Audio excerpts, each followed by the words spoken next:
June 9th, 2018. Bill Apter here at Legends of the Ring.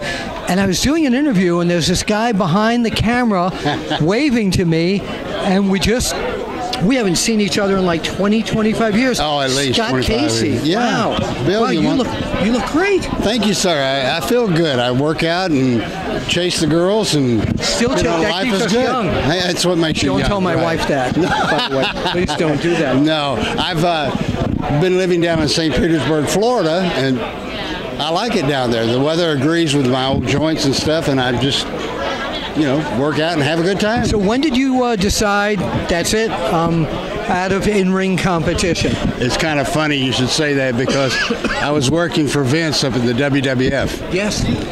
And he walked in, and I said, "Hi, Vince." I said, "Let me ask you something." I said, "In 1990, do I have a job with you or not?" And he said, "No." Okay. And I said, "Okay." That'd be a good reason. He said, "Go to Atlanta, come back in a year." And by that time, I've been doing it for 22 years, and I said, enough is enough. I said, "I appreciate you having me here. It was a fun ride. I met a lot of nice people and went a lot of crazy places, but it's time for me to back away, so, and it was. So what did you do once you backed out of it? What was the next step? I moved back to Houston, and Ivan Putski was living down there, and he had a school. Yes, I remember. And he was training these two young guys. He said, "Scott, you've got to see these guys." It turned out to be Booker T and Stevie Ray. Oh, my goodness. And the thing about it is they respected me because... I didn't know this.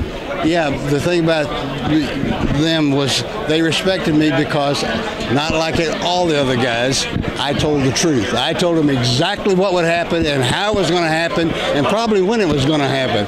And my final thing to them was, it's not what you make, it's what you save. Yes. Well, it's so good to see you. You too. You look healthy. Are you on social media at all if people want to get in touch with you? Not yet.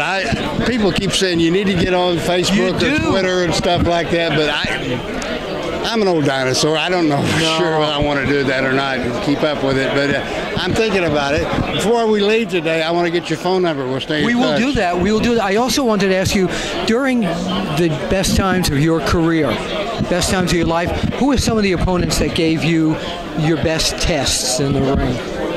Probably Wahoo McDaniels, Johnny Valentine. This guy's father. Yeah, great. I wrestle both. We were just talking about Johnny Valentine. I said I wrestle. It was so funny because we were in High Point, North Carolina, and what was the? I can't even think the booker's name right now. George Scott.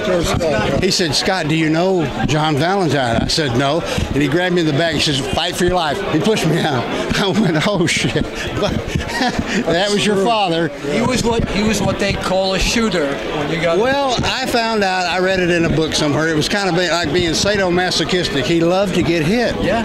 I don't know. So was this crazy man. Yeah, I'm a chip off the old block, but my father I put on a pedestal. Oh, I respect him so much. Do you know what else he inherited from his father? His good looks. No, hold this. Yeah, the warm-up. Yeah, the warm-up. And Ray Morgan. The fall on the face. Yes, and Ray Morgan, the broadcaster back in Washington and Bridgeport, anytime Johnny did the elbow, he called it the atomic skull crusher. Yeah. And to this day, when I see him wrestle and I comment on his matches, I say he uses the atomic skull crusher. Yeah, people call it the brain bust or whatever. But it's the atomic skull crusher. Yeah. The thing about his father and I didn't know who he was. We get in the ring and he is beating me to a pulp. Not in the face or the groin or anything like that, but he just whipping on me. That's how you learned. He knocked me out of the ring, and I'm laying on the apron. I'm thinking, I'm 1,500 miles from Texas, but I ain't going to let anybody beat on me like that without giving them a receipt. I get up, and his hair was real long and blonde, and I reached over, and honest to God, I hit your old man as hard as I have ever hit anybody in my life. You know what he did? What? He looked at me, and he goes, "Oh, I love it." I went, "Oh, I'm in trouble now." And after that, it was a great match. He just wanted to see if I had any metal in me, Go ahead. No, he liked to get beat up too. Oh, he was loved the pain. Yeah. In the magazines, we used to say that on Saturday nights after the matches, he'd go down to the docks and just beat up the sailors. Yeah, I wouldn't doubt it. I mean. Well, he used to.